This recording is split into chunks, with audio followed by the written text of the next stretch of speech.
ইয়ে ঘুরছে যে তুমি প্রডিউসার মানে সম্পর্কে যখন ছিলে শুভশ্রীদের সাথে, তারপর যখন তুমি প্রডিউসার হলে, এটা নাকি তখন কথা ছিল যে তুমি কোনোদিন প্রডিউসার হলে প্রথম হিরোইন হিসেবে শুভশ্রীদের কাছে প্রস্তাব রাখবে, এরকম কিছু ছিল?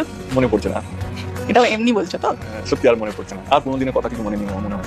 ইভেন্ট তো ধরো ট্রেলার লঞ্চ, মিউজিক লঞ্চ সেগুলো হবে, সেগুলোতে তো তোমরা একসাথে আসবে নিশ্চয়ই। দাঁড়া, থাকলে তো ইন্টারভিউ নিতেই পারবি, তাহলে ওয়েট কর। না। না, নেভার সে নেভার।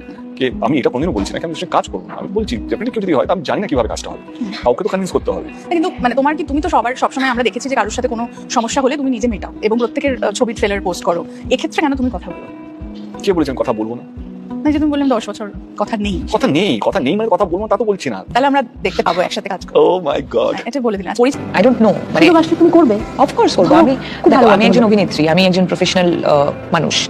সেখানে কেন ছবির অফার এলে করবো না কেন? কিন্তু অ্যাট দ্য সেম টাইম আমার চরিত্রটা কি সেটা আমাকে বুঝতে হবে, আমার চরিত্রটা আমাকে এক্সাইট করছে কিনা, আমার চরিত্রটা গল্পের মধ্যে কতটা ইম্পর্টেন্ট সেটা আমার জন্য অনেক বেশি ইম্পর্টেন্ট এখন এই মুহূর্তে দাঁড়িয়ে। তুমি যখন জিজ্ঞেস করলে সিনেমা করবো কিনা একসাথে, সিনেমাটা বড় দেন প্রচার, রাইট? সো ছবির দরকারে যদি প্রয়োজন মেকার্সরা যদি মনে করেন যে আমরা একসাথে প্রমোশন করলে ছবিটার ভালো হবে, কেন করবো না? দর্শক অসম্ভব অনেকদিন অপেক্ষা করেছিলাম এই ছবিটার জন্য। কৌশিক গাঙ্গুলি বানানো একটা ছবি, এখানে দেব আছে, শুভশ্রী আছে, আমাদের সবার খুব পছন্দের একটা জুটি, এবং আমার মনে হয় সবাই ওয়েট করে আছে, আমিও দর্শকের মতো আমিও ওয়েট করে আছি এই ছবিটাও যাতে সবার খুব ভালো লাগে তাই দেখার।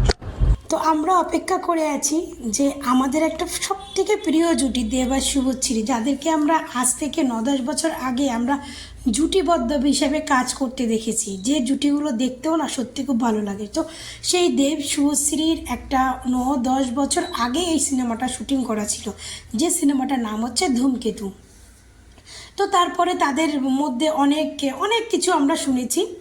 তো যেহেতু দেব শুভশ্রীর সঙ্গে একটা সম্পর্ক ছিল, তো সেখান থেকে আলাদা হয়ে গেছে, তারপরে শুভশ্রী বিয়ে, বাচ্চা, দেবের মতো আলাদা, মানে দুজন দুদিক থেকে স্টাবলিশ হয়ে গেছে। তারপরও এই সিনেমাটা দীর্ঘ অপেক্ষার পরে 8-9 বছর পরে ডিরেক্টর কৌশিক গাঙ্গুলি এই সিনেমাটা কিন্তু রিলিজ করছে। তো এই ডিরেক্টর কৌশিক গাঙ্গুলি কিন্তু বাংলাদেশের নায়িকাকে নিয়েও একটা সিনেমা তৈরি করেছিল, শবনম বুবলি, যে সিনেমাটা আজ অবধি রিলিজ করেনি। তো সেই কৌশিক গাঙ্গুলিদেরই তারই মুভি দেব শুভশ্রীকে আমরা আবার নতুন করে জুটিবদ্ধ হিসেবে দেখতে পারবো। আর সত্যি বলতে তার দর্শকরা, তার ফ্যানরাও অনেক আগ্রহী মানে আছে, এতদিন পরে তাদের একটা মানে সিনেমা আসছে।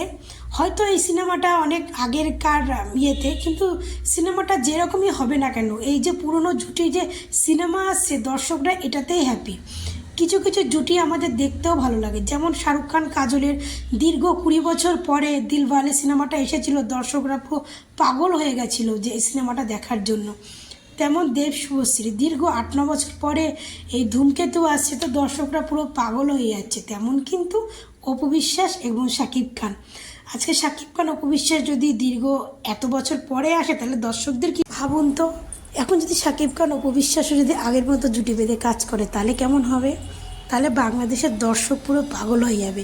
তো কিছু কিছু পুরনো জুটি আমাদের দেখতে খুব ভালো লাগে। তো আমি যেহেতু অপু বিশ্বাসকে নিয়েও ভিডিও বানাই, অপু বিশ্বাসকে নিয়ে আমি সোশ্যাল মিডিয়ায় কাজ স্টার্ট করেছি, সেই হিসাবে আমিও চাই যে বাংলাদেশে অপু বিশ্বাস আবার শাকিব খান মিলে আবার জুটিবদ্ধভাবে কাজ করুক, দেখবেন বাংলাদেশের দর্শকও পাগল হয়ে যাবে। যেমন আমি কলকাতার দর্শক হিসাবে আমি দেব শুভশ্রীকে দেখার জন্য পাগল হয়ে গেছি, সিনেমাটা রিলিজ করলে আমিও যাব মুভিটা দেখার জন্য। তো তেমনি আমি শাকিব খান অপুকে নিয়ে ভিডিও বানাই, সেই হিসাবে আমি অপুকে ভালোবাসি, সেই হিসাবে আমিও চাই বাংলাদেশের দর্শকরা এরকম কিছু দেখুক। তো ভালো থাকবেন।